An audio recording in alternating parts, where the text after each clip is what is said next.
دا په جهنم کې یو غر دی او حدیث کې راځي ویدا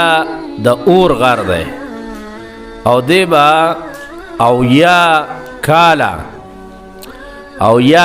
شپه او ورځ په دې باندې خیږي، یعنی دا دومره اوچت دی چې او یا کاله کې به دې څه کوي دې غر ته ورخیږي.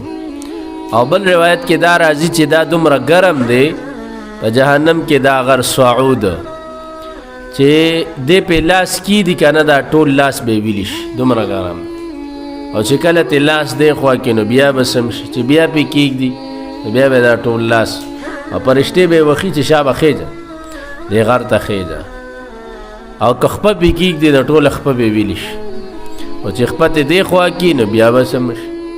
د ولید ابن مغیره چې و نو دی د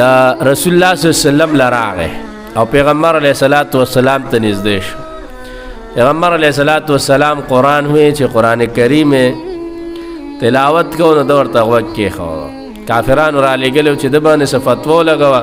چې دا لیونی دی او که جادوګر دی او کار څه دی. خو څه ووایه د ده خو چې د ده دا قرآن خلک اوري خلک مسلمانېږي رانه خلک رانه ورو د ده دین ته وړي. نو هغه چې لاړ د پیغمبر علیه الصلاۃ والسلام قرآن یې واورېدو نو راغې نو ده وی والله لقد سمعت من محمد آنفا کلاما ما هو من کلام الانس والجن.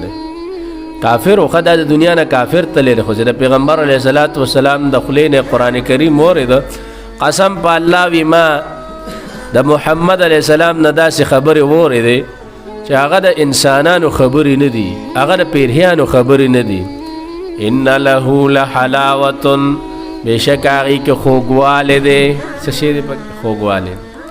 او بیا وایي و ان علیه لتلاوة په هغې کې تازګي ده انسان یې اوري کافر وایي ښه دا دنیا نه کافر تللی ولید ابن مغیره د قرآن غټ دشمن ولید ابن مغیره د ابوجهل سخت ملګری او چې د پیغمبر علیه الصلاۃ والسلام د خولې نه قرآن شریف واورېده نو څه وایي ما د پیغمبر علیه السلام نه داسې قرآن واورېده چې هغې کې خوږوالی دی څه شی دی پکې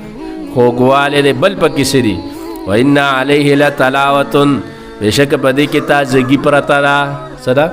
تازګي ده سړی چې دا قرآن اوري نو تازه کېږي لکه بوټي ته چې اوبه اچې فصل له اوبه ورکوې نو هغه تازه کېږي دغسې انسان روح په قرآن باندې تازه کېږي. او دا قرآن اوچت دی د ده د پاسه به بل نه وي دا خبره وکړه. نو کافرانو ورته وی تم صحابي شوې څه ځکه د نبي علیه الصلاۃ والسلام زمانه کې چې به یو سړي ایمان راوړه پیغمبر علیه السلام باندې نو دوی به ورته صوابي وي سواد سره صوابي هغه وخت کې بېدینه ته وایي تم بېدینه شوې د پلار نیکه دین دی پرېښوده. نو د لاړه کور کې ناستو ابوجهل ولا راغی دا خلک وایي چې دی صحابي شوی دی هغه ورته نه زما دین همغه د پلار نیکه د پیغمبر علیه السلام باندې مې ایمان نه دی راوړی خو لیکن د هغه قرآن ډېر څه نو دا خلک به څنګه رضا کوي ابوجهل ورته وایي راغونډی که د قرآن باره کې شروع شو الټه ضد او حسد واغسته که نه عناد واغسته یعنې حالان کې اول نه خو دا خبرې وکړي د قرآن باره کې دی خو په دې پوه شو چې اوس را باندې دا خلک ګمان د څه کوي د دې کوي چې دې دین د محمد علیه السلام ته واړېده. نو هغه پیغمبر علیه الصلاۃ والسلام خلاف شروع شو تندې یې ترې وکړو فکر یې وکړو دلته قرآن ذکر کوي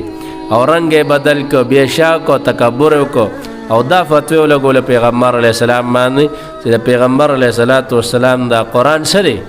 علیاذ بالله دا خو جادو دی دا د ځان نه دروغ